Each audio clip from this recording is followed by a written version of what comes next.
Armas laupäevane kogudus, tere tulemast Kolgata konverentsile. On rõõm näha laupäeva varahommikul nii palju inimesi koos ja vast päeva jooksul veel tuleb juurde. Aga me tähistame sellega Kolgata 120. aastapäeva ja homme ka veel. Ja siin on osadele paistab issanda päike silma. See käib elu juurde, aga see muutub päeva jooksul, nii et ja inimlikud vahendid ka aitavad. Tundke ennast siin nagu kodus, kui vahepeal on vaja tooli natuke liigutada teise kohta istuda, liikuda, käia ringi, siis me oleme üks Jumala perekond. Usu alus on tänase konverentsi teema. Kava olete te ilmselt näinud. Räägime erinevatel teemadel, aga mina mõtlesin, et selles mõttes tähistada 120. aastapäeva rääkides põhilistest asjadest on väga tähendusrikas ja omal kohal. Me ei arutlenud küll seda asja plaanides niiviisi, aga et meil ei ole siin ajalookonverentsi, mida võiks ju ka teha. Aga see, et me teadvustame oma ajalugu, aga me siiski vaatame olevikku ja tulevikku, rääkides alustest, rääkides sellest, kuidas see meie usku mõjutab, see on eriline tänu põhjus, et me ei pea Jumala tegudest rääkima ainult minevikus. Kahjuks on kogudusi ja kohti, kus saab rääkida minevikus, sellepärast ajad on muutunud, koguduse elu on hääbunud, võib-olla väikestes maakohtades elu on mujale läinud, aga me saame rääkida Jumala tegudest, usu alustest ja edasiliikumisest olevikus ja vaadata tulevikku. Meie koguduse värske infoleht, kes on kaugemalt tulnud, võtke ka kaasa, siin on natuke meie ajalugu, eest saate võtta. Ja siin ajalugu on mitmelt poolt meile kokku tulnud. Pärnu on mõjutanud meie koguduse algust, Joosep Tammo on Pärnust siin kohal, väga meeldiv. Siis tegelikult Peipsi tagustest Eesti küladest on meie kogudus saanud mõjutust. Samuti kindralmajor Karl von Tiesenhausenist, kes oli Virumaalt pärit, kindralmajor siin Tartus ja ise baptisti usku pöördunud ja toetas seda algatust, et siin oleks vaja ikka baptisti kogudust. Nii et mõnda sellest saate siit lugeda. Aga alguseks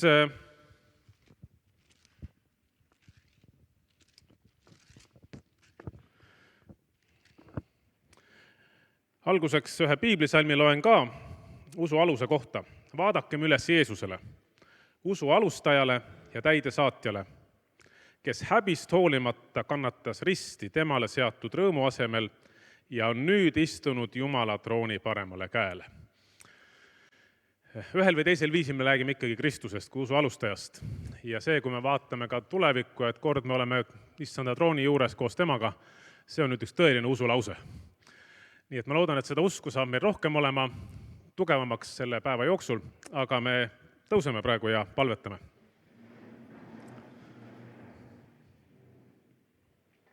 Issand Jeesus, sina oled meie usu alustaja. Ühel või teisel viisil oled sina meid kutsunud, andnud meie südamesse igatsuse sinu järele, saatnud inimesi meie tee peale, aga me ei oleks siin, kui sina, Kristus, ei oleks meid päästnud, uuendanud, kui usk ei oleks meie jaoks saanud nii tähtsaks, et see ei ole lihtsalt üks hobi teiste asjade kõrval, vaid see on meie alus, meie elu, meie tunnetus, meie eesmärk. Ja palun, et sina, Kristus, püha vaimu kaudu oleksid meie seas. Lase headel Jumala sõna mõtetel, mis sinu käest on, langeda meie südamesse, kanda head vilja, õnnista meie vestlusi omavahel, õnnista iga ettekannet, tunnistust. Ja palun, et niiviisi usk ja Jumala riik võiks tänase päeva kaudu kasvada. Ja palume seda Jeesusele üles vaadates. Aamen. Palun võtame istet ja ma nüüd annan edasi sõna Tõnu Lehtsaarele. Tõnu on selle konverentsi hing, kokkupanija, programmi juht ja see, et meil on nii sisukas konverents tulemas, on programmi poolest suuresti Tõnu teene. Aitäh sulle selle eest ja kuidas meil asi edasi hakkab minema, annan nüüd teada. Suur tänu, tere tulemast kõigile. on hea meel näha inimesi nii mitmetest paikadest. Kuidas Leho siin avaldas tänu juba, et vara veel. Sõnaga katsume, kui päev õhtusse saab. Nüüd need Golgata konverentsid, nendel on ka niisugune ajalugu. Minu mäletamist mööda peaks see nüüd juba olema 7., mida me oleme teinud enne koguduse aastapäeva. Ja see põhjus, kuidas me alustasime, oli see, et kui me saime selle uue hoone, siis me tahtsime väljendada Golgata kogudusena oma tänu teistele kogudustele, usklikele inimestele, kes palvetasid, kes aitasid rahaliselt, kes käisid ka siin tööl, mõned abis, mis oli sisseseadmiseks tarvis. Ja siis me mõtlesime, et selleks tänu väljenduseks me teeme konverentsi. Tegimegi. Ja see on kuidagi muutunud traditsiooniks, on jäänud niimoodi käima ja me nüüd siis ka seekord räägime juba konkreetsel teemal ja selleks on siis usu alus, nii nagu Leho seda nimetas. Meie programm on ka laudadel, te olete sellest teadlikud, seal väljas ripub ja me kuuleme 2 ettekannet, siis meil on ka rühma arutelu laudades, ilmselt tasapisi ka meil tuleb rahvast juurde, me oleme katnud siin punkt 70 istekohta, nii et lootust on. Ja meie päevakavas üheks oluliseks kohaks on, kus me saame ka omavahel suhelda rohkem, on lõuna kella 1:03 ka pärast seda tulevad mõned paneelid ja õhtul siis kella 4 on meil jumalateenistus. Kui kellelgi on mingeid kas küsimusi või asju, võib pöörduda minu poole, pastori, Golgata koguduse liikmete poole ja me hea meelega vastame, tahame, et te tunneksite ennast hästi ja mugavalt siin. Ja sellega nüüd lähemegi siis esimese ettekande juurde. Igal ettekandjal on siin programmis aeg, ta ise otsustab, kas siis ta räägib selle aja täis või jätab ainult küsimusteks. Ja meile esimesena räägib siis piibliõpetustest meie koguduste liidus Joosep Tammo. Ole hea, Joosep. Ma panen, Joosep, selle mikrofoni sulle siia.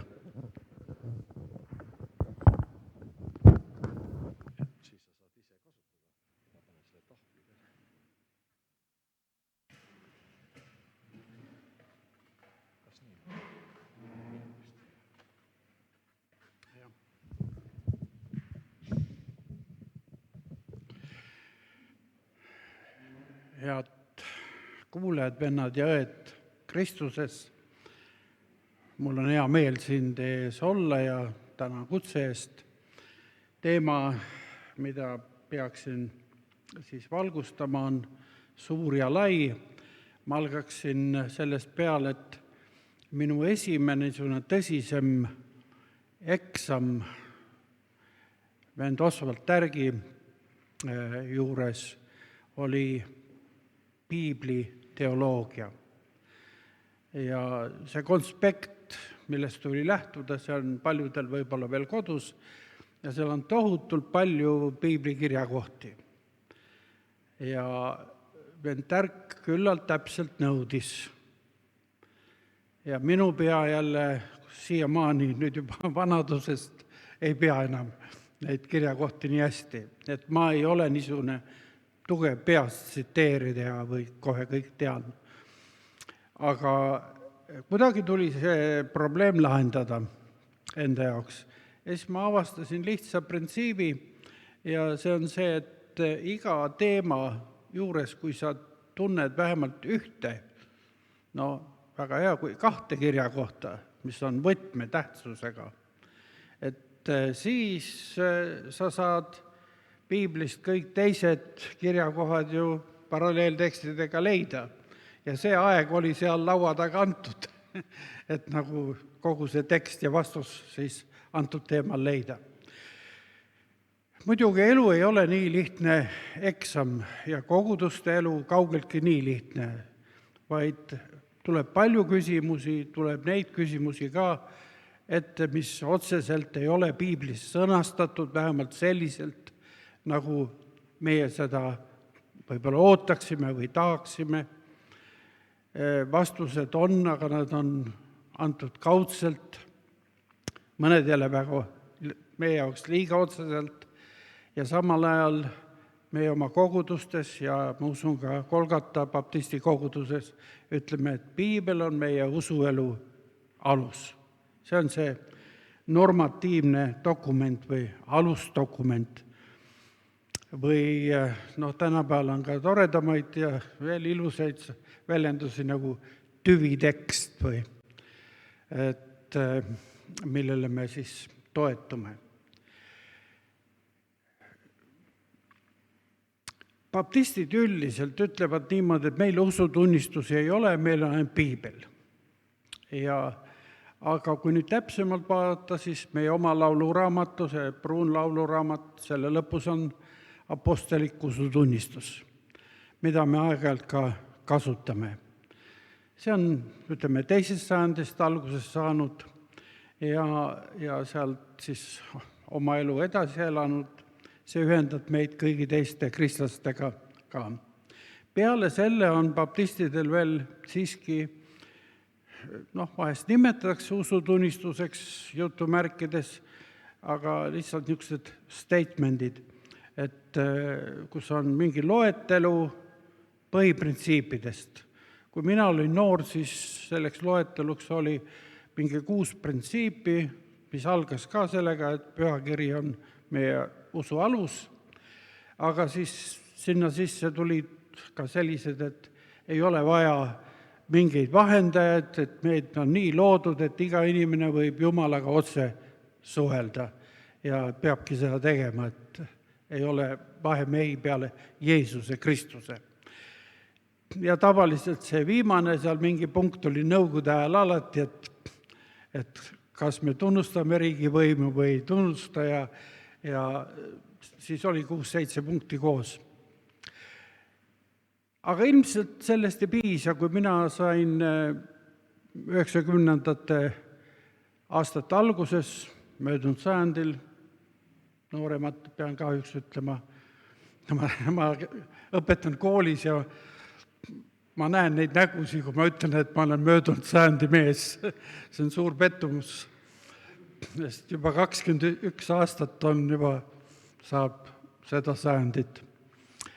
Ja siis nendel aastatel esialgu need välismõjud, mis meid mõjutasid ja kõikvõimalikud mõjutused, olid niisugused materiaalset laadi, et meie kogudustesse ilmus väga palju Rootsis, Soomes saadud, kasutatud mööblit, kantsleid ja kui ma külastasin kogudusi, siis oli, päris huvitav oli, mida ma kõike nägin.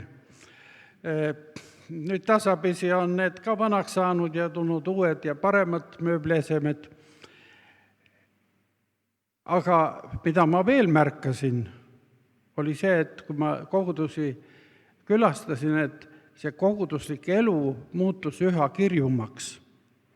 Et jumalateenistuse kord või läbiviimine või mingite talituste läbiviimine, iga kord oli mingeid üllatusi. Ja kui hakkasin mõtlema, et kus see tuleb, ikka sõpruskogudustelt. Aga need sõpruskogudused olid ikkagi sama põhja peal, pühakirja alusel, enam-vähem kõik klappis, vastas see minu maitsele või mitte, see ei olnud nii oluline. Aeg on edasi läinud, me oleme sattunud nagu sellisesse, kõik tänu sotsiaalmeediale. Ma ise olen ka aktiivne seal, aga tänu sotsiaalmeediale me oleme sattunud nagu niisuguste õpetuste keeristormi. Kõik võimalikke õpetusi ja kõigi nende õpetuste lõpuks tuleb keegi vend, kes paneb üle päeva mingeid videosi üles, ütleb, et kõik teised on valed, mina olen õige, et valetajad on kõik pastorid ja nii edasi. Ja nüüd see lihtne usklik inimene, nagu me enamasti ikkagi olemegi, ja mina ka seal hulgas, hoolimata kõigist oma mineviku ametitest, tegelikult see paneb meid kahtlema, et kas me oleme ikka veel õigel alusel ja kuidas me piiblist aru saame. Meil on mingit raamistikku vaja. Ja see arusaamine minu jaoks tuli üsna varakult, 1996 kuskil, et on vaja üks niisugune piibliõpetus lühikokkuvõte teha. Ja see esimene väljaanne on pealkirjana piibliõpetus Eesti Evangeeliumi Kristlaste ja Baptistide Koguduste Liidu kogudustes. Ja välja sai see antud 1998. aastal, aga 2 aastat olid eeltööd. Et selle esimese variandi tegin mina, siis vennad lugesid, ütlesid, soovitasid, et las Peeter Roosimaa, professor Uue Testamendi professor Peeter Roosimaa loeb läbi ja täiendab. Ja nii ta tegigi, luges läbi, täiendas, mõned sõnastused said muudetud paremaks ja sündiski siis selline abimaterjal. Ja see läks ka meie liidu konverentsile esialgu, et seda saaks kinnitada, et see on nagu meie ühine platvorm. Peab ütlema, et esimesel konverentsil kohe läbi ei läinud, sest mõte oli nagu uskumatult uudne. Või kuidagi, et kas me tõesti seome ennast väljaspool piiblit veel mingisuguse brosüüriga. Aeg läks mööda ja teisel väljaande sees, see on nüüd teine väljaanne, ilusam ja sinisem ja kolmas väljaanne, võiks ütelda, see on see, mida te leiate EKP Liidu kodulehelt digitaalselt, kõik seesama. Ja see on välja antud 2007, aga siin 2008 on välja antud, aga siia on sisse märgitud, et vastu võetud Eesti EKP Koguduste Liidu 2007. aasta konverentsil. Teatud mõttes on see olnud minule endale ja mitmed on samuti ütelnud, et see on olnud abiks, et sellistes segastes olukordades, mitmesugustes õpetuste voogudes, et on vaja mingit kiiret vastust anda. Ja sul on võimalik alati öelda, et kõige lihtsam ja lühidam orientiir on, kui sa piiblit ise ei tunne hästi, siis sa siit leiad vähemalt esimese orientiiri. Vaat sama olukord, nagu mul oli tärgil eksamil. Et sul on vähemalt mingi esmane selline pilt sellest teemast. Ja siis juba inimene kas ise uurib, õpib edasi või sa ise, kui on aega, kutsud piiblitundi ja nii see süvenemine jätkub. See sissejuhatus on hästi lakooniline. Ma loeksin selle sissejuhatuse siit, siis te saate aru, siin on nii öeldud Eesti Evangeeliumi Kristlaste ja Baptistide Koguduste Liidu usutunnistuslikuks aluseks on Uue ja Vana Testamendi raamatud. Seejuures oleme määratlenud piibeliku, kogudusliku, pühitsusliku ja missiooni liikumisena. Järgnevalt käsitleme meie liidu koguduste põhimõtteid piibli valguses. Kõik. Aga siin on üks sõnastus sees. Ja kuna mul paluti seda tekkelugu natukene valgustada, siin sõnastus on siis nii, et me oleme määratlenud piibeliku, kogudusliku, pühitsusliku ja missiooni liikumisena. Vaadake, me oleme täna baptisti koguduse liikmed või külalised. Aga meie koguduste liit koosneb ju 4 liikumisest ja pisut juurde veel võiks lisada neid mõjusid. Ja me ei saanud tol ajal ega ei saa ka täna lähtuda sellest, et me oleme kõik ühe nimega, ühe ajalooga, me saame kõigest ühtemoodi arvu. Aga tuli sõnastada see kohe alguses, et kes me oleme, kuhu poole me liigume. Ja nende 4 sõna taga, mis samuti liidu konverentsil on omal ajal kinnitatud, tegelikult esimene dokument, mida mina tegin, oligi mahult võib-olla pool sellest, väga paljude kirjakohtadega põhjendus, miks need 4 lauset on. Tol ajal, kui ma sellega välja tulin, siis noored vennad ütlesid niimoodi, et aga mis siin uut on, et kõik kirikud on ju piibliliikumised ja missioniliikumised ja mis siin erakordselt on, et ei olegi. Siin ei ole mingit identiteedi tunnust.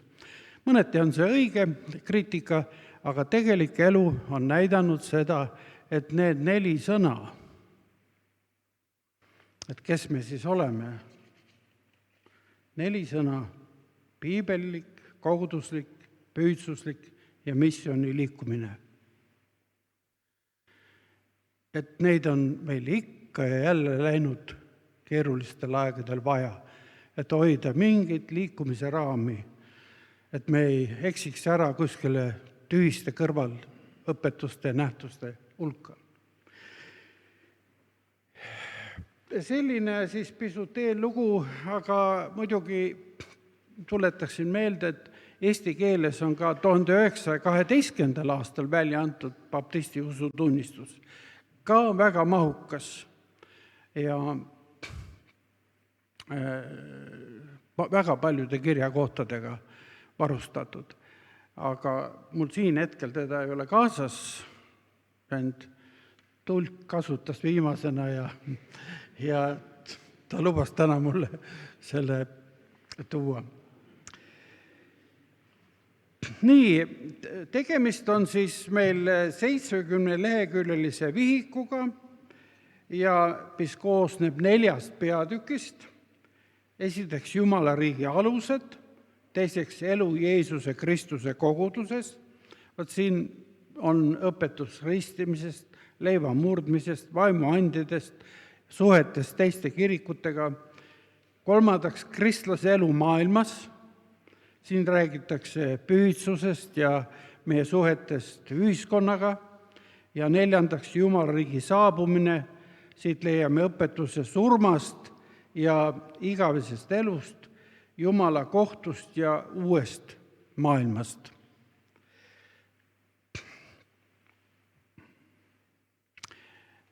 Nagu ütlesin, need teemad, ma usun, et teil, usun ja loodan, et selle ettekande lõpus te kuskilt otsite ka võimaluse omandada need brosüürid. Neid peaks veel olema siin ja seal, aga vääriks ka uuesti väljaande teha. Et on lühikesed selgitused, võimalikult lakoonilised selgitused ja pühakirja tekstid. Ma toon lihtsalt näite. Näide selline, et piibel on meie kõige autoriteetsem alusdokument, see on Jumala sõnum tolleaegse inimese keeles, sellepärast kannavad selle raamatud oma ajastu jooni, nende raamatute keel, kujundid ja kirjanduslik vorm on seotud aja ja kohaga, kust nad on pärit. Ja piibli tsitaat Luuka evangeeliumi 1. peatükk, 1. 4 salmi, juba mitmed on võtnud kätte koostada jutustust neist asjust, mis meie seas on aset leidnud. Nõnda nagu seda on edasi andnud need, kes ise algusest peale on seda oma silmaga näinud ja on saanud sõna sulaseks. Et kes seda sissejuhatavat lauset kuulasid ja on tuttavad Peeter Roosimaga, siis nad tundsid ka minu hea sõbra Peeter ja venna Peeter Roosimäe ära, et kes aitas siis ka sõnastada. Ja nii edasi, et niisugused lühikesed selgitused, kirjakohad, ma kõiki asju teil ei saa, ei ole võimalik siin ette kanda, te väsiksite ära, seda on vaja rahulikult lugeda, mõtiskleda. Aga nüüd ma teen ühe ekskursi ja see on nüüd niisugune asi, mis on hästi oluline meie usuelu seisukohalt, et kui meid hakkab ümbritsema suur hulk selliseid valeõpetusi või niisuguse õpetusi, mis meid nagu võtavad nõutuks, et siis me peame ikkagi enda jaoks tulema selle fundamentaalse küsimuse juurde ja ka koguduslikult mõtlema selle üle, et mis see piibel meie jaoks siis on ja mis mahus on piibel meie jaoks piibel. Et need on võib-olla üllatavad küsimused, aga üks väike abimaterjal. Et ma ei ole nii osav nagu vend Tõnu Lehtsaar, aga Tõnu Lehtsaare eeskujul ma joonistan teile, ei näita slaide, vaid joonistan. Et kõigepealt piibel, eks ole, ja siia tuleb juurde nüüd niisugune asi nagu piibel pluss. Et inimesed, need valeõpetajad ütlevad niimoodi, et piibel, jah, me oleme piibli alusel, aga meil on veel üks raamat, mormooni raamat. Või piibel pluss Urantia raamat. On vähem tuntud, aga raamatupoes ka kuskil kindlasti saadab, see paks seletus veel. Või piibel pluss Ellen White'i Jeesuse elu. Kusjuures see Jeesuse elu Ellen White'il, seal ei ole midagi halvasti või nii väga viltu midagi, mõned niisugused eriilmutused, aga seesama pluss, et just nagu ei piisaks pühast kirjast. Ja nüüd tuleme veel vagamale pinnasele. Võt need, kes tulevad, on seotud Anglikani kirikuruumiga, seal on see piibel pluss palveraamat.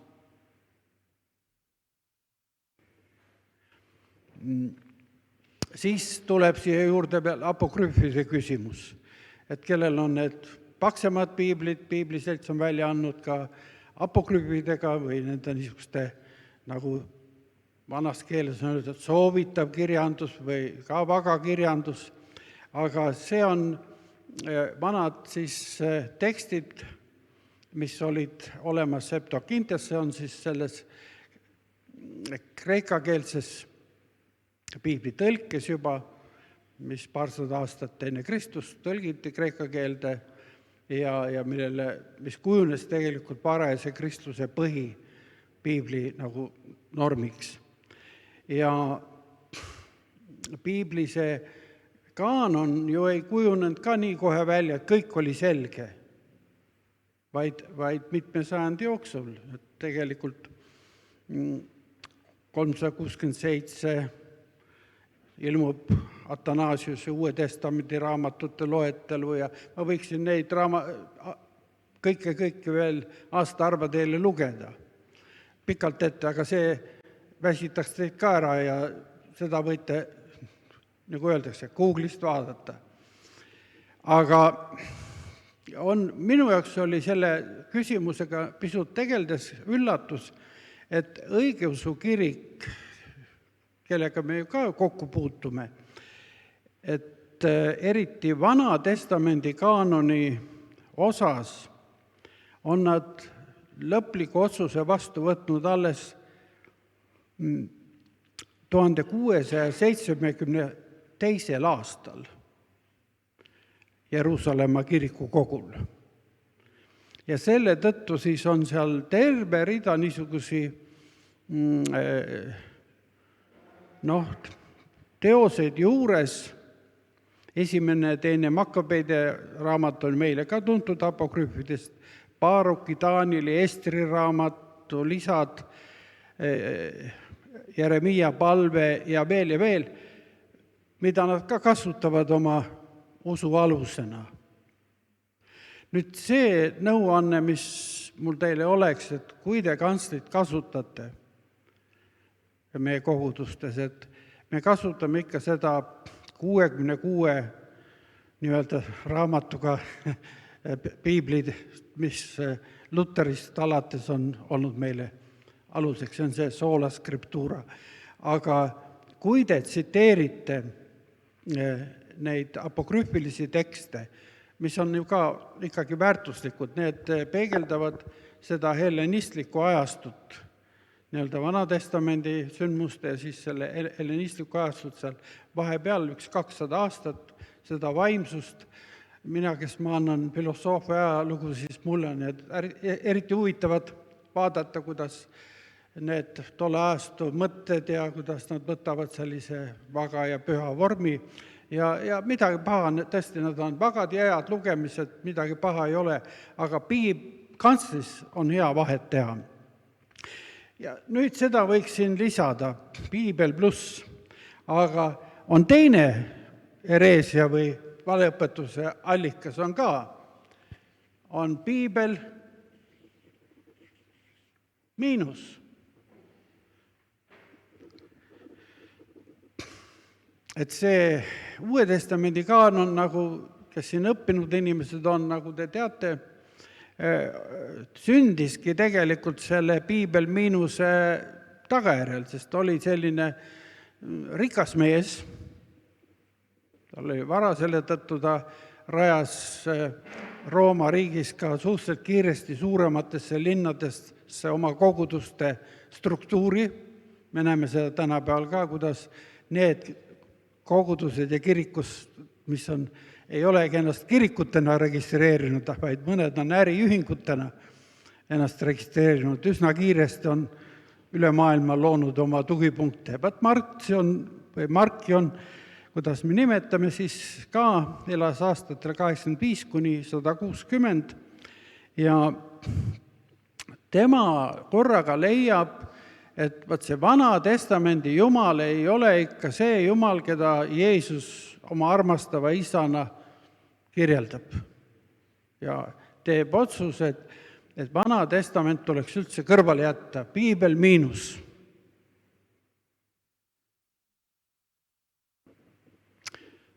Ja kui ta loeb Uut Testamenti, siis ta leiab, et seal on ka raskeid kohti ja Matteuse evangeelium ja kõik siia-sinna ja Jaakobuse kiri ja mis veel, jätame kõrvale, jätame ainult Luuka evangeeliumi ja apostel Pauluse kirjad.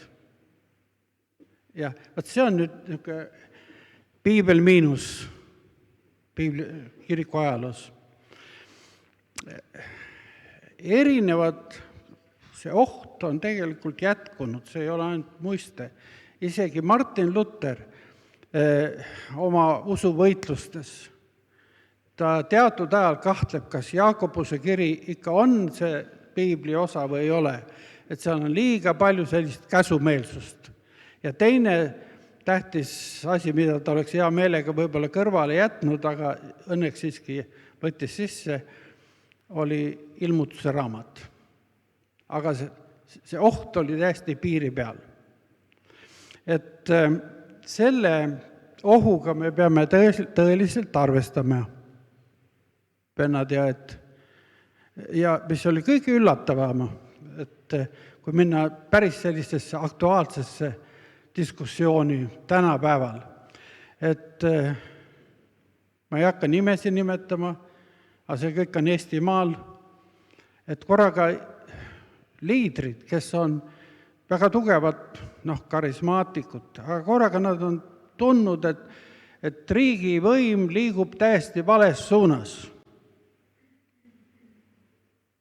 See on nende tunnetus, mitte minu.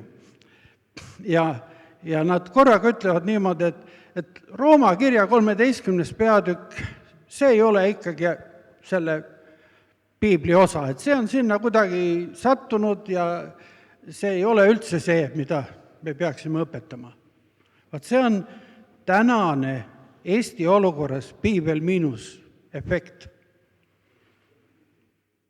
Ma kogu sellesse diskussiooni ja allikatesse ei lasku, aga see on mõtlema panev, kuidas see võib ootamatult tulla ka üliusklikkuse, väga kõrge vaimu juhtimise nime all. Et korraga seda osa ei ole vaja. Nüüd veel üks siia, hakkame niimoodi, ja siin on niimoodi midagi muud, ma panen niimoodi 2 M, midagi muud. piibel küll, aga see on midagi muud. No näiteks suures osas meie noored koolis õpivad piiblit tundma, vähemalt esimene Moosese raamat oleks ette nähtud läbi lugeda ja lahti mõtestada, siis see on eesti kirjanduse kooliprogramm, millest ma praegu räägin.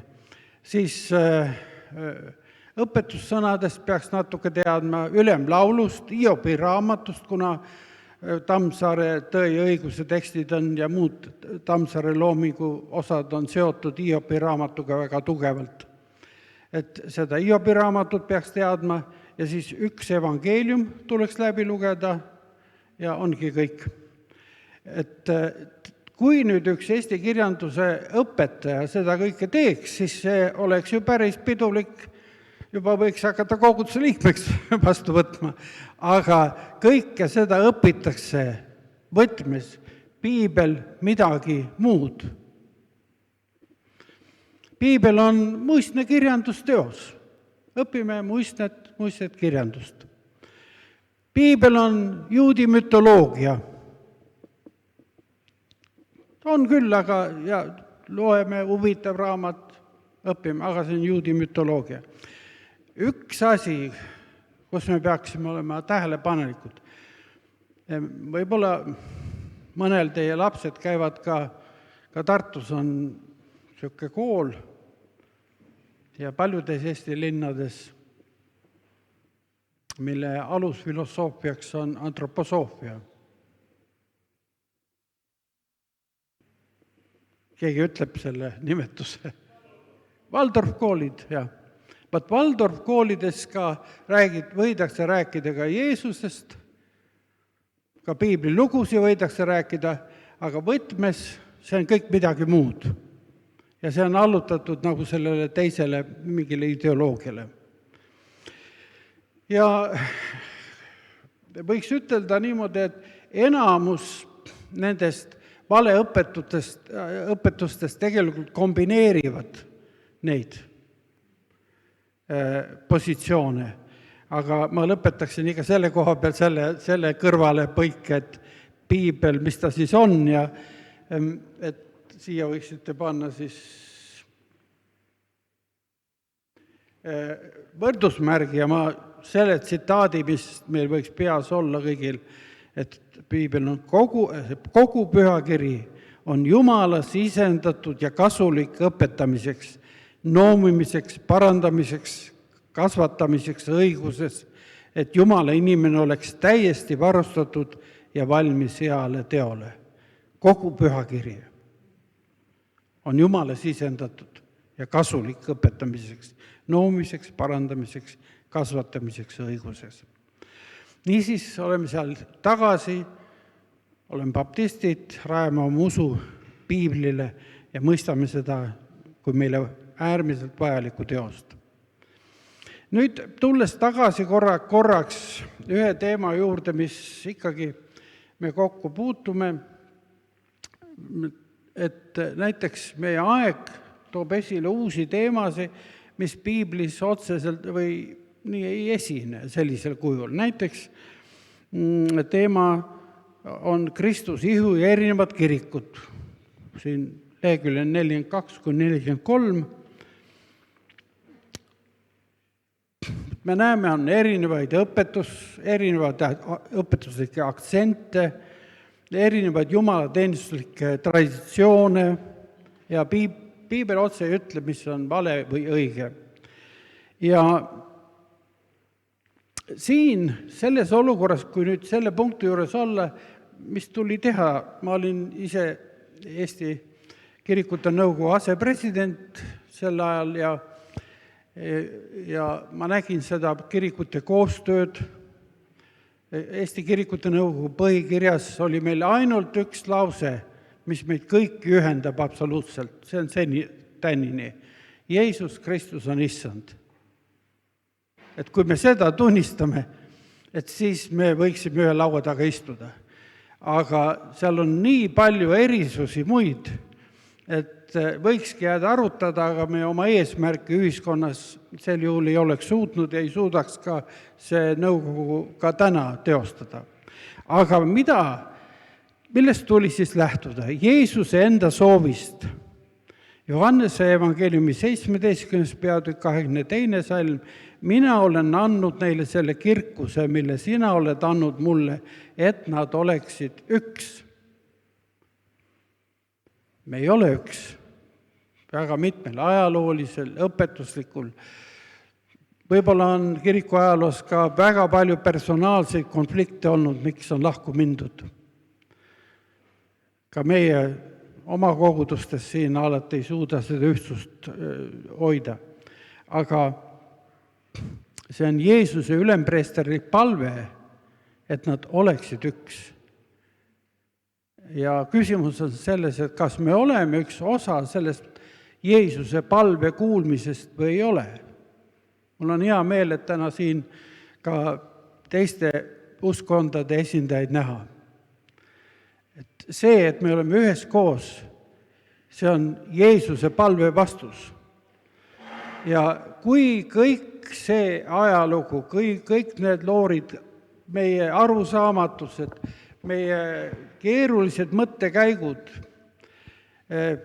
teoloogilises plaanis, kui kõik see kord kaob, kui me näeme oma issandat palgest palgesse, siis me mõistame, mis see tähendab, et me oleme üks. Ja issand on armuline, alastaja ja pikameelne olnud meie vastu. Et nüüd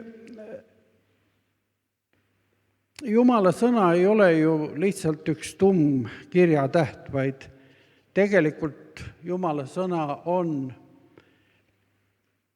see alus, elav sõna meile, elav sõna, ja see elav sõna on ilmunud meile Jeesuses Kristuses.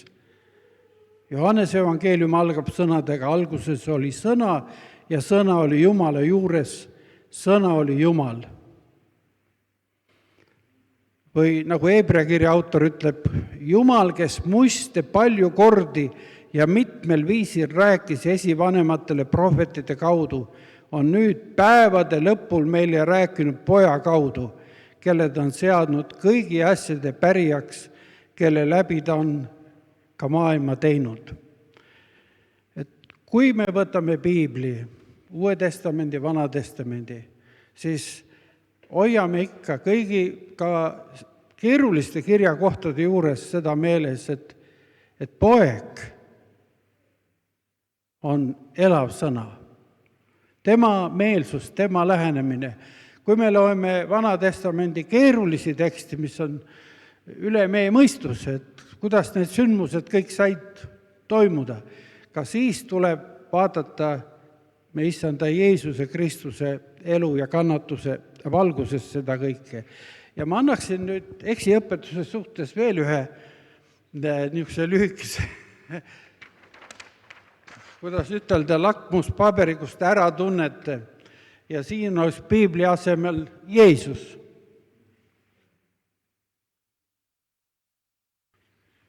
Jeesus pluss. Need on need väited, mida me kohtame. Jeesus jah, aga temast ei piisa, öeldakse. Piiblis endas Rooma kirjas ja Galaati kirjas me näeme, kuidas Paulus võitleb sellega, et osa juudistajaid ütlesid, et Jeesus jah, tema lunastustöö jah, aga te peate käsku ka veel täitma, et muidu te õndsaks ei saa. Ka meie usulisel maastikul on viimasel ajal toimunud, ütleme, ma pean väga lugu Iisraeli sõpradest ja olen ise ka Iisraelis käinud ja mitmed meist ka ja see on olnud ülendav kogemus. Aga kui Jeesusele lisatakse üks pluss, ütleme nii, et Jeesus pluss juudistamine, siis asi on vildakas.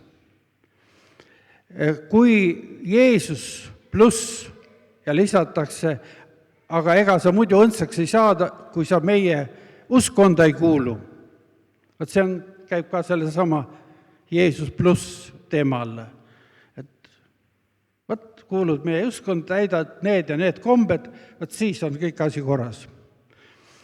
Või hästi aktuaalne, homme, täna juba lähme valima või mina valisin elektrooniliselt eile õhtul ja ega minu valikud, ma pean ütlema, et mu naine on läbi elu olnud poliitiliselt küps ja see selgepiiriline, aga mina olen elus kõiki parteisi valinud, et kuidas on ja eile võtsin nagu eksamipiletid, kirjutasin sobivad numbrid välja ja võtsin selle pileti ja süda jäi rahule, erapooletu.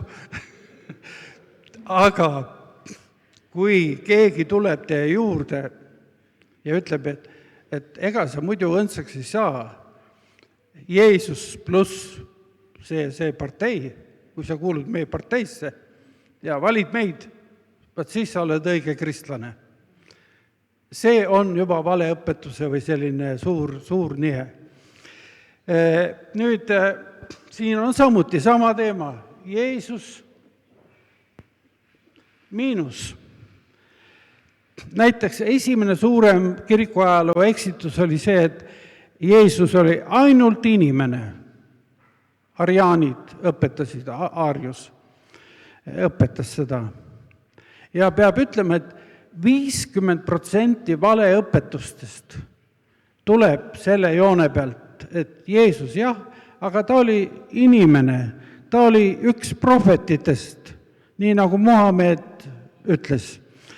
Jehova tunnistajad ütlevad, ta ei ole Jumala poeg, ta on inimene, prohvet.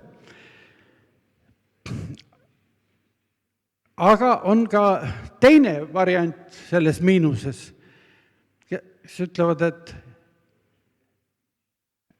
et ta on ainult jumalik olend, et tema inimlikkus oli ainult näivus. See on juba selline varakristlik teoloogia, siin ma ei hakka ka edasi minema, aga see miinus on olemas ja et me seda täisõpetust Jeesusest ei võta vastu, aga võtame mingi väikse osa. Jeesus on tegelikult midagi muud. Jälle selle juures oleme. Midagi muud. See on midagi muud, kui Uus Testament temast räägib.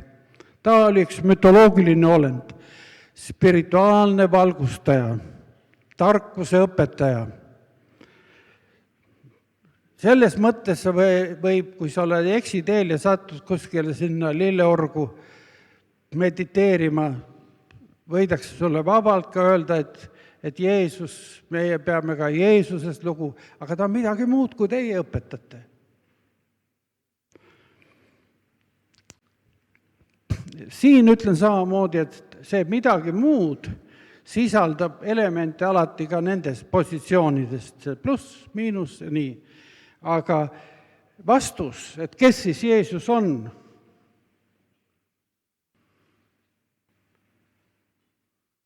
Ja Peetrus pidi sellele vastama, kui Jeesus küsib, mis siis inimesed arvavad?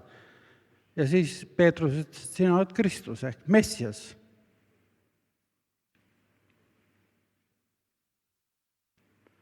Ja see nägemus kannatavast Messiast, mida me kohtame prohvet Jesaajal, prohvetlikes nägemustes Vanas Testamendis, kuninglikes eeskujudes, kus on Vana Testament, see on vari kõigest sellest Kristuse hiilgusest. Et tegelikult see selles Messia tähenduses või võitu Kristus, selle tähenduses see on see vastus, mis ka seob terve Piibli raamatu kogu meie õpetuse tervikuks. Et me midagi jätta välja, midagi ei liida, midagi ei hüppa kuskile 4., 5. levelile või tasandile, nagu nüüd noored räägivad, vaid me elame siin maailmas koos Kristusega Jumala vaimust juhitutena. Ja vennad ja õed, aeg on läbi ja ma pean ütlema, et ikka see tõdemus, mida muistne laulik ütles, sinu sõna mu jalale lambiks ja valguseks mu teerajal, see on oluline. Ja andku Jumal armu, et see väike brosüür, mida kord ka murega sai kirjutatud, koos Peeter Roosimäega täiendasime ja liidu konverents võttis ka vastu, et see võiks olla segastes olukordades meil ikka abimeheks ja väikseks juhtnööriks, kuigi iga mõõduriist on ka ikka ebatäiusega ja andke andeks siis need ebatäiused ka. Tänan tähelepanu eest.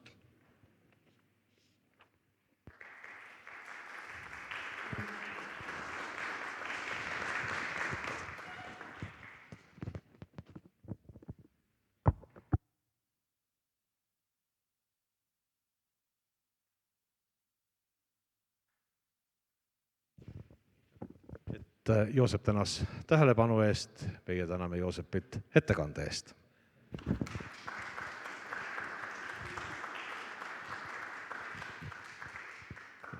Suur tänu, Joosep, ja me läheme edasi ja meie järgmise ettekande räägib meie pastor teemal, mis on siis usk ja mis ei ole. Ma ei tea, nüüd on pabertahvel on moes, Leho, kas sa ka kasutad või? Las olla, ma veel ei tea.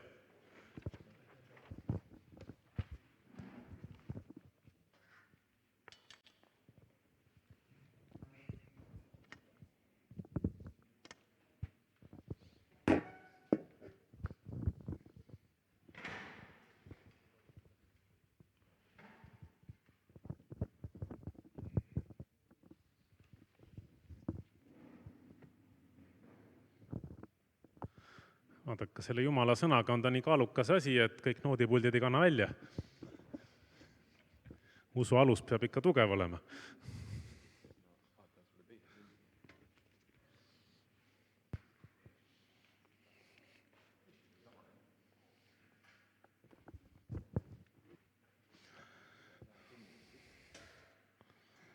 Nii.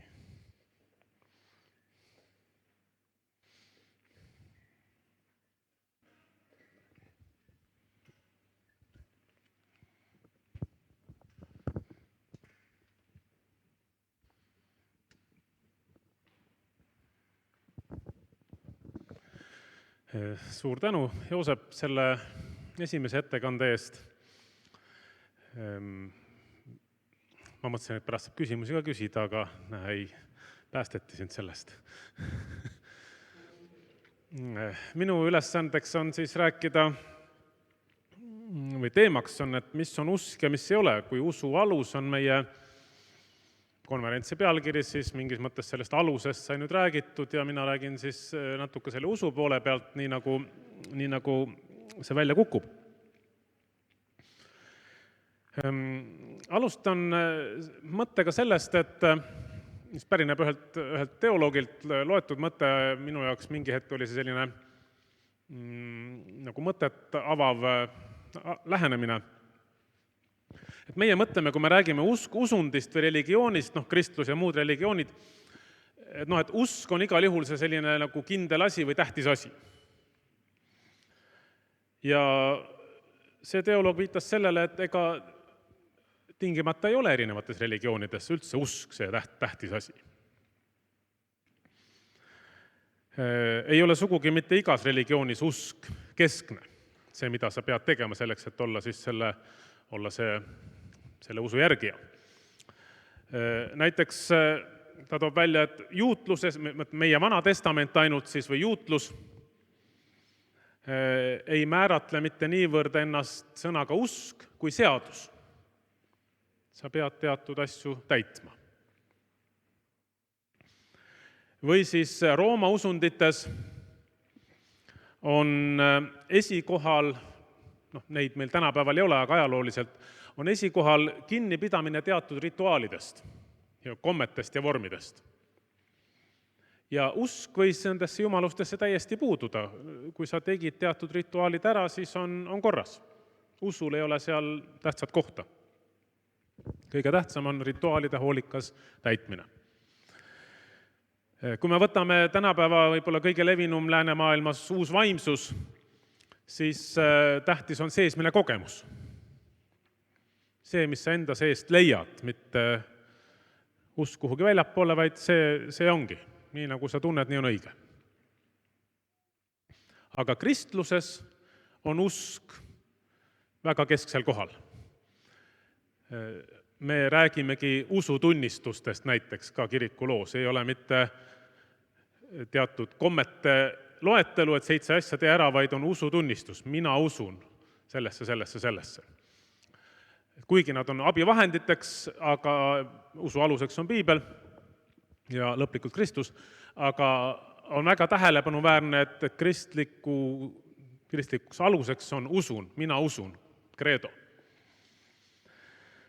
Nii et kui me paneme erinevad religioonid kõrvuti, siis meie mõtleme, et usk on kuidagi nii, see ongi see tähtis, see ongi see, mis on kõige olulisem, aga üldse see ei pruugi teiste inimeste maailmavaates niiviisi olla.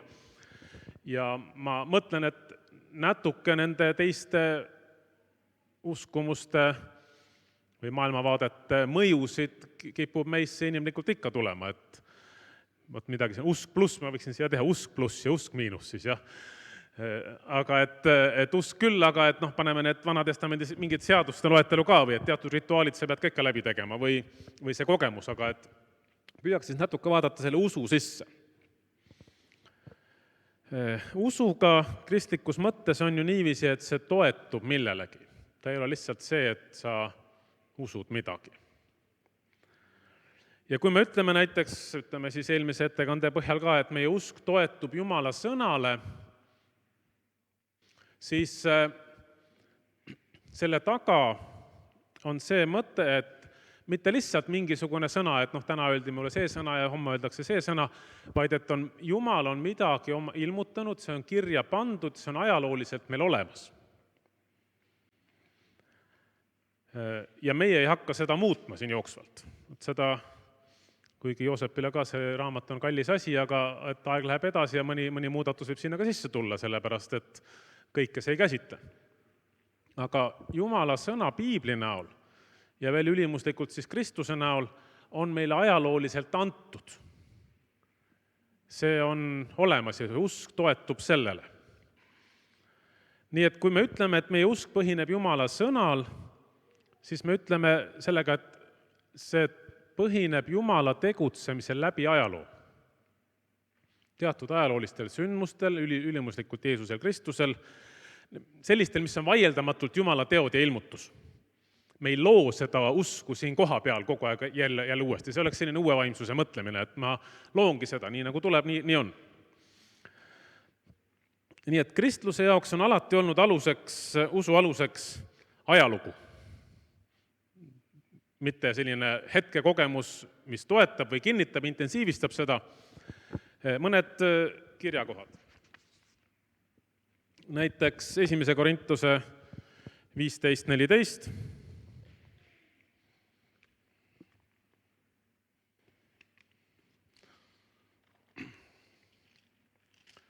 1. Korintuse 15:14. Kui Kristust ei ole üles äratatud, siis tähendab see, et ka meie jutlus on tühine ja tühine on ka teie usk. Kui seda ajaloolist sündmust pole olemas olnud, kui osutub, et see on ainult müüt või selline hea õpetus, kollektiivne mälu, mis iganes asi, ütleb, tühine on see usk. Kui seda ei ole olemas, siis usk ka ei maksa mitte midagi kristlikus mõttes. Meie usu aluseks on Kristuse ajalooline ülestõusmine. Või see, millele Joosep ka juba viitas, Luuka evangeeliumi algus, ta alustab oma evangeeliumi uurimusega sellest, kuidas asjad tegelikult on juhtunud. Need asjad juhtusid nii ja sellepärast me usume nii. Või Peetrus ütleb, 2. Peetruse 1:16, meie issanda Jeesuse Kristuse väge ja tulemist ei ole me teile teatanud mingeid targutavaid müüte jäljendades, vaid me oleme tema suurust näinud oma silmaga. Päriselt juhtus, mitte nii, et nägin unes, või tundus mulle niiviisi, vaid et oli Jeesus, Peetrus ütleb, olin tunnistaja seal juures, see usk toetub sellele.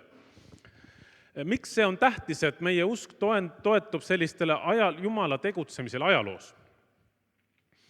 Sellepärast, et neid me saame kontrollida, nende üle vaielda ja otsida tõde. Me saame minna ja katsuda mingis mõttes järgi, kas see tegelikult niiviisi on. Uurida järgi. On mingisugune alus, millele see asi toetub. Kui me võtame sellise tänapäeva populaarse uue vaimsuse arusaama, siis selle jaoks mingisugune ajalooline sündmus pole üldse oluline. Usu aluseks on isiklik vaimne kogemus, mis ei sõltu mitte üheski sündmusest. Mina olin kuskil mäel, kuskil orus kellegagi, mediteerisin, süvenesin endasse ja sain. Ja see ei ole kuidagi kontrollitav ega isegi ümberlükatav, sellepärast et sul on. Ja sellises maailmavaates ajaloolised üleskirjutused Jeesusest ei oma mitte mingis mõttes suuremat kaalu kui magamistoas saadud nägemus Jeesusest või kellestki, keda siis võiks nimetada Jeesuseks. Või hoopis elutoas saadud nägemus elevandist. Need on kõik võrdsed. Ei ole tuge mingisugusel ajaloolisel õpetusel või sündmusel. Ja mis siis selle tulemus on, kui see muutub nii subjektiivseks või selliseks elamuskeskseks, on see, et see, mida me usume, hakkab sõltuma sellest, keda me usaldame, inimlikus mõttes. See, mida me usume, hakkab sõltuma sellest, keda me usaldame. Mitte sellest, kellel on õigemad faktid või täpsem lugu. Olgu see siis ise hakanud müstik, olgu see kergeusklik naaber, kõik on võrdsed. Kõik on võrdsed. Ja tegelikkuses tähtsaks saavad vaimsed juhid, guurud või ka teadlased, kellel on võimsam kogemus, parem jutt või parem imidž. Ja tänapäeval, kus interneti kaudu kõik asjad on kättesaadavad, siis see annab meile eriti soodsa võimaluse endale sobivad ilmutused üles leida või endale sobivad guurud või õpetajad. Mitte ainult valeõpetuste mõttes, aga ka kristluse sees. Võime seda märgata ka kristluses, et kui kohalik kodumaine õpetus või kohaliku koguduse õpetus ei ole parasjagu karvamööda, siis leitakse interneti avarustest sobiv kristlik guru. Ikka leiab kedagi üles kuskilt. Mis juhtub siis, kui usk ei toetu ajaloole või sellistele teatud ajaloolistele sündmustele, mida Jumal ajaloos on teinud? Esialgu võib tunduda, et selline suhtumine, et igaüks võib kogeda vaimset tõde, see võib tunduda väga demokraatlik. Kõigil on võrdsed võimalused. Tegelikkuses, mis juhtub, on, et selline usuline monopol koondub väheste karismaatiliste või selliste köitvate juhtide kätte. Ja nende tõesust on võimatu kontrollida. Ja moraal ei loe seal juures veel mitte midagi, kuidas ta elab seda asja, oma elu. Aga kristluse väiteid saab igaüks piiblist järele kontrollida. Selles mõttes piibel ja kristlus on läbi katsutav asi. Uurige, katsuge läbi. Mida Jeesus tegelikult oli või ei olnud, seda kutsutaksegi meid üles läbi katsuma ja otsima tegelikult ise. Mitte, õnneks minu koguduses ka mõni on öelnud, et et see, mis pastor ütleb, see võib õige olla, aga ise tuleb läbi katsuda. Aamen selle peale. Ise tuleb piiblist järgi vaadata. Ja selles mõttes võib ka juhtidega vaielda või et aga piiblis on niiviisi ja siis lõpuks me võtame, kui hätta jääme, kõigepealt võtame selle Joosep Tammo sinise raamatu kätte, aga kui seal selle põhjal ka vaidlusi tekib, siis me läheme ikka Uue Testamendi juurde ja vaatame, kuidas siis päriselt Uues Testamendis asjad lood on. Et vaatame, kuidas siis võiks olla. Ja mõnikord leiame, et jääme kirja arvamusele, olgu peale siis, aga vähemalt meie aluseks on see, mis on Jumal ajalooliselt andnud. Nii et kui me ei toetu ajaloole, siis see läheb subjektiivselt ja praktikas see läheb üksikute juhtide järgimiseks. Ja teine asi, kui kõik sõltub sellisest subjektiivsest hetkekogemusest, ma mõtlen, teine selline kahetsusväärne pool sellel on see, et sellise usu järgijale ei ole mingisugust tõotust tuleviku osas. Et mingid asjad võiksid tuleviku osas kehtida. Järgmine nädal saad uue ilmutuse ja sa ei tea midagi, mis siis on. Sest usk ja tegelikkus ei ole siis kuidagi seotud omavahel. Üks selline suur uue vaimsuse guru Ameerikas praegu, Winfrey Oprah, kellel on suured telesaated, on öelnud niiviisi 10 aastat tagasi: Jumal ei ole mitte usukogemus, vaid tundekogemus. Kui sinu religioon on usukogemus, siis see ei ole tõeliselt Jumal. Tsitaadi lõpp. No, täpselt vastupidine arusaamine ristikule. Kui su religioon on usukogemus, siis see pole tõeliselt Jumal. Me ütleme täpselt vastupidi Piibli põhjal, kui meie usk ongi usukogemus. Nii et meie usk toetub sellisele, mida Jumal on ajaloos teinud.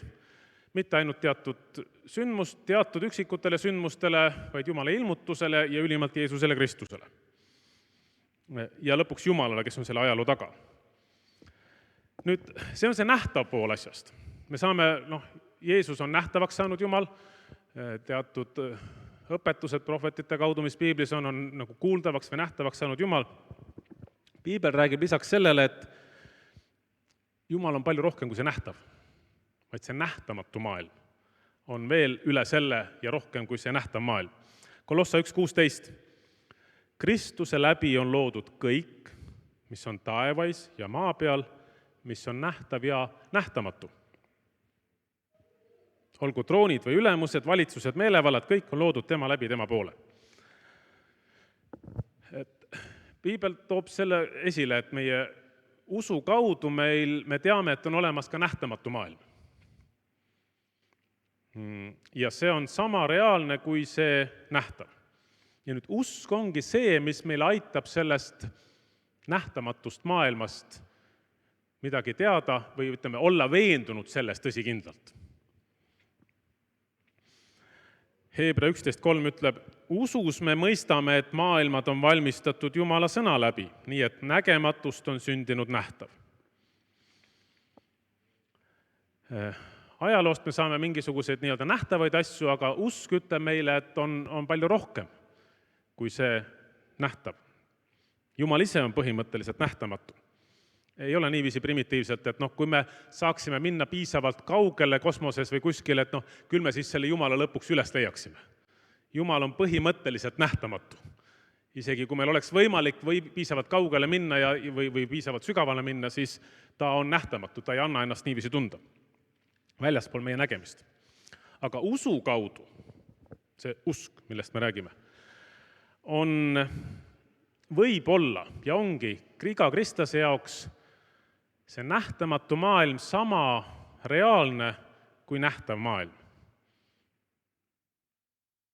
Nähtamatu maailma printsiibid sama reaalsed kui nähtav maailm ja sellepärast me teemegi oma valikuid usust lähtuvalt, Jumala sõnast lähtuvalt, sest me leiame, et need on sama tõesed kui Eesti Vabariigi seadused. Veel mõned kirjakohad. 2. Korintuse kirjas. Me ei pea silmas nähtavat, vaid nähtamatut, sest nähtav on mööduv, nähtamatu aga igavene. Või Paulus kirjutab oma kannatustest ja ütleb, et aga kõiges selles ma ei tüdi. Sest kuigi meie väline inimene kulub, uueneb seesmine inimene ometi päev-päevalt, sest see praeguse hetke kerge ahistus saavutab meile määratult suure igavese au. Paulus, miks ta seda ei saab öelda? Ta ütleb seda usu teadmises, et me ei tüdi, sest see praegune elus on praeguse hetke kerge ahistus ja tegelikult meie kodupaik on taevas. Need on kõik sellised usulaused. Usust näeb nähtamatut. Ütleb ühes kohas, ma igatsen siit ära, sest seal on parem. Ja nüüd see usk, üks võimalus usku defineerida ongi see, et see on see, millega me saame aru nähtamatust maailmast ja kogeme seda kui reaalset. Heebra kirja 11.3. Usus me mõistame, et maailmad on valmistatud Jumala sõna läbi, et nägematust on sündinud nähtav. usus me mõistame. Usu kaudu nii ongi. Oleme võtnud selle omaks ja mitte lihtsalt, et me teame, vaid nii ongi. Või Heebra kirja 11, see natuke edasi, 24. salmist Moosese kohta. Usus keeldus Mooses, kui ta oli saanud suureks laskmast ennast nimetada Vaarao tütrepojaks. Ta eelistas pigem näha vaeva koos Jumala rahvaga, kui üürikest aega nautida pattu, sest Egiptuse aaretest suuremaks rikkuseks pidas ta teotust Kristuse pärast, sest ta tõstis oma silmad tasu poole. Tal on antud seal Vaarao õukonnas kõik, mis tal on, ta võiks seal elada ja siis ta usus. Siin on Jumala rahvas, Jumala teotused, tuleb minna. Ja see on tema jaoks nii reaalne, nagu see, et see on tahke keha ja et ma näen, et te olete siin olemas. Usus ta läks. Ja Heebra kirja 11.1 ütleb, usk on loodetava tõelisus. Vanas tõlkes oli midagi teistmoodi, aga usk on loodetava tõelisust, kui sellele natuke kõlab abstraktsemalt ja nõuab suuremat süvenemist, aga jätame vahepealsed sõnad ära, siis usk on tõelisus. Asjad, mida me loodame, usk ongi, teeb need asjad meile tõeliseks. Nad on nagu tegelikult olemas. Nähtamatute asjade tõendus. Ja et usu kaudu need nähtamatud asjad muutuvad sama reaalseks faktiks kui need, mida me tuvastame kuulmise ja kompamise kaudu. Nii et keegi ongi öelnud, et usk on nagu nägemisvõime. Me näeme nähtamatut usu kaudu. Ja ongi öelnud, et Heebra kirja 11. peatükis, paljud te teate seda, seal on, et usu läbi need tegid seda, usu läbi need tegid seda, et seal võiks selle koha usu läbi asendada fraasiga nähes nähtamatut. Otse kui nähes nähtamatut, keeldus Mooses tegemast seda ja seda. Otse kui nähes nähtamatut, Iisak ja Jaakob tegid seda. Neil on mingisugune teadmine, et nii on õige, maine maailm seda veel ei kajasta, otse kui nähes nähtamatut usus. Nad tegid seda teist ja kolmandat.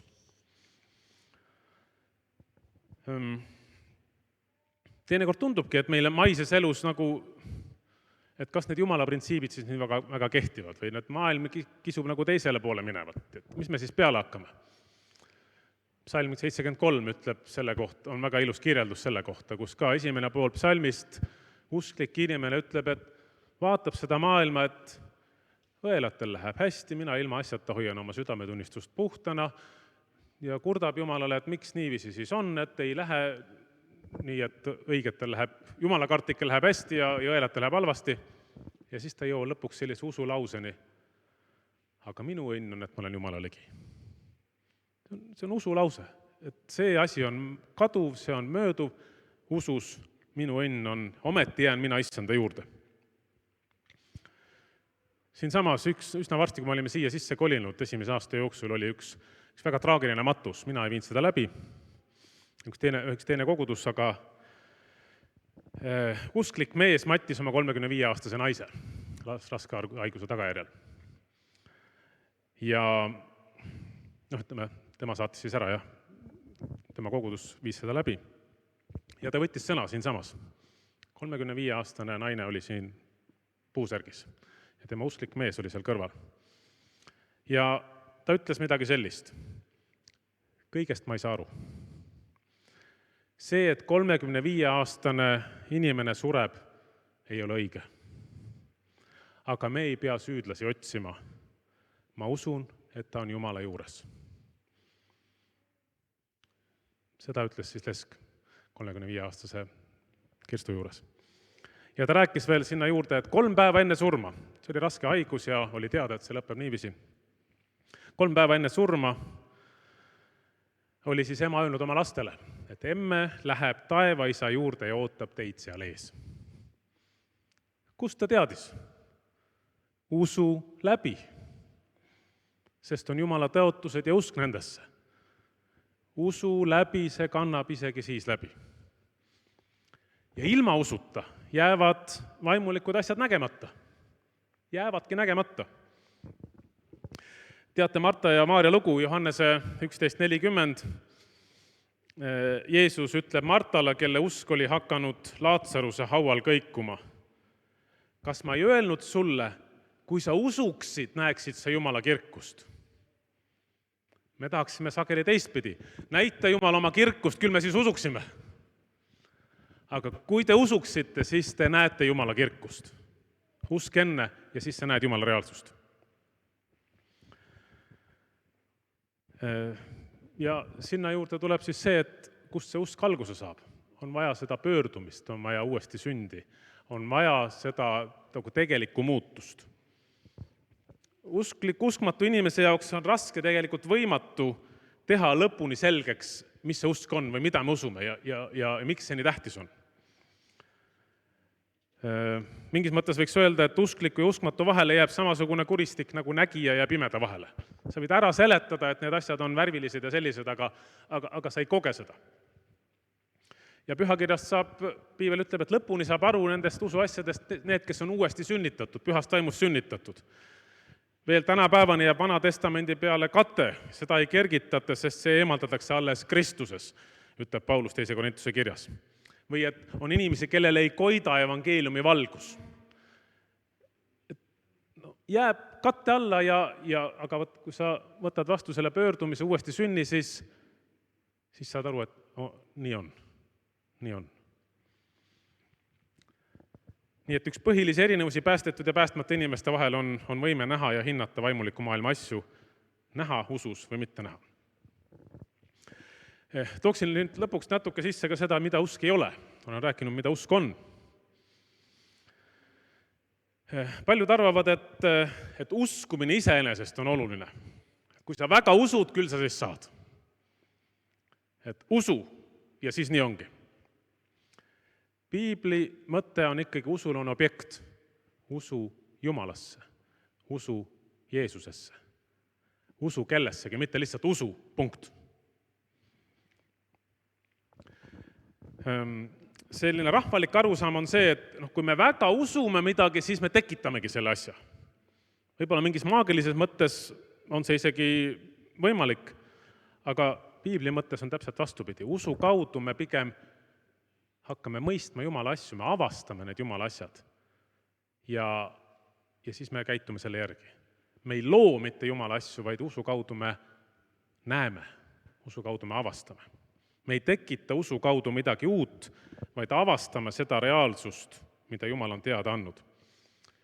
Et selles mõttes, kristlikus mõttes usul endal ei ole mingisugust väge, kui me mõtleme usu all mingisugust selline, et ma peaksin ennast kuidagi üles kloppima või et see usk kuidagi oleks rohkem, vaid et usk on see, et kui ma hakkan taipama Jumala asju ja toetun sellele. Võib uskuda kogu südamest, hingest ja meelest, aga kui Jumala reaalsuses pole seda asja olemas, Jumal pole seda tõotanud, no siis ei juhtu midagi. Võib uskuda kogu hingest, südamest ja meelest, et kõik saavad lõpuks õndsaks. Ja võib väga siiralt uskuda, aga Jumala reaalsus saab olema teistsugune, on igavene elu ja on igavene hukatus. Selles võtmes võib öelda, ma julgen öelda, et teinekord on võimalik uskuda liiga palju. Uskuda neid asju, mida Jumal ei ole tõotanud. Uskuda väga veendunult. Sealt tuleb ka selline edutoloogiline lähenemine, et peab olema kõike rohkem ja kõike palju. Olen kohanud kristlasi, kes on pettunud kristluses või mõnes konkreetses koguduses ja ütlevad tagantjärgi, et mulle lubati nii palju, aga tegelikult see pole teostunud ja ma nagu Jumalast hoian kinni, aga mul on ikka väga haiget ka saanud. On lubatud rohkem, on usutud rohkem, kui Jumal on tõotanud. Nii et see usk mingis mõttes, ma olen varem seda võrdlust ka kasutanud, see on nagu, kui nii maist võrdlust tohib tuua, see on nagu mingitest Euroopa Liidu fondidest raha taotlemine. Või mõnest muust fondist minu poolest. On mingi eeskiri, mille jaoks raha antakse. Sul võib olla geniaalne mõte, geniaalne idee, et sa tahaksid ehitada, teha sellist asja. Aga kui see, kes raha tahab anda, tema juhendis on midagi muud, siis sa võid ideaalse projekti kirjutada. Ja sulle öeldakse, et ei saa, sest selle raha omaniku eesmärgid on midagi muud. meil võib olla meeletu usk mingisse asja, Jumal ütleb, et ei saa, sest Jumala eesmärgid on midagi muud. Ja me saame neid asju Jumala käest, mis on kooskõlas tema tahtmisega. Nagu me saame kuskilt fondidest raha selle asja jaoks, mis on fondipidaja eesmärkidega kooskõlas. Ja Jumala käest ka me võime uskuda ja usk on see, et me teame, mis on Jumala tahtmine ja siis me saame sealt ka seda, mis on Jumala plaan. Nii et sellised mõtted usust, mis ta on ja mis ta ei ole. Usk toetub faktidele, sellele, mida Jumal on teinud ajaloos, ülimalt Jeesusele, tema surmale, isikule, tema ülestõusmisele. Usk on palju rohkem kui lihtsalt ainult ajalooline teadmine, vaid see on toetumine Jumala tõotustele, võime näha Jumala nähtamatut reaalsust. Ja lõpetan mõne piibli kirjakohaga, mis ütlevad, õige jääb usust elama. Seda on 4 korda piiblis korratud. Õige jääb usust elama. Ilma usuta on võimatu olla Jumalale meelepärane. Mitte raske, vaid võimatu. Kõik on võimalik sellele, kes usub. Või veel, see ongi võit, mis on võitnud ära maailma, meie usk. Ka vaenlase kohta, kuradi vasku seistke kindlalt usus. Ja meie tuleviku kohta, usu kaudu meid hoitakse päästeks. Ja Paulus ise ütleb, olen võidelnud head võitlemist, säilitanud usu. Aitäh teile!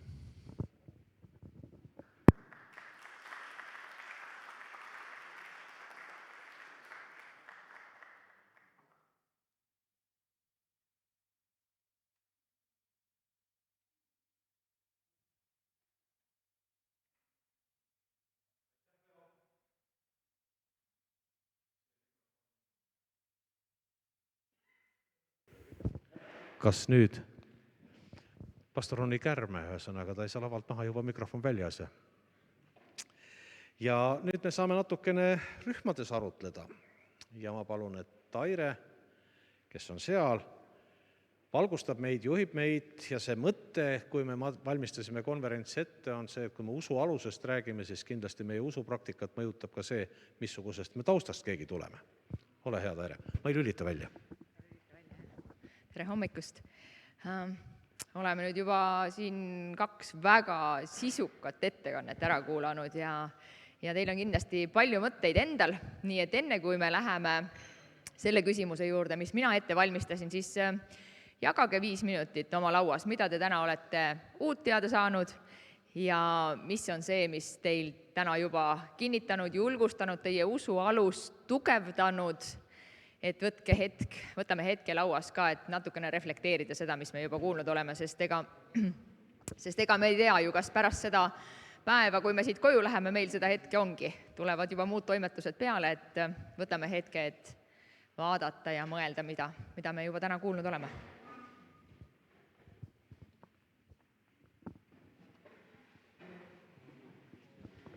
Ja kõik siis võiksid juba lauas jagada, eks? Et mitte ainult need, kes kõike juba teavad.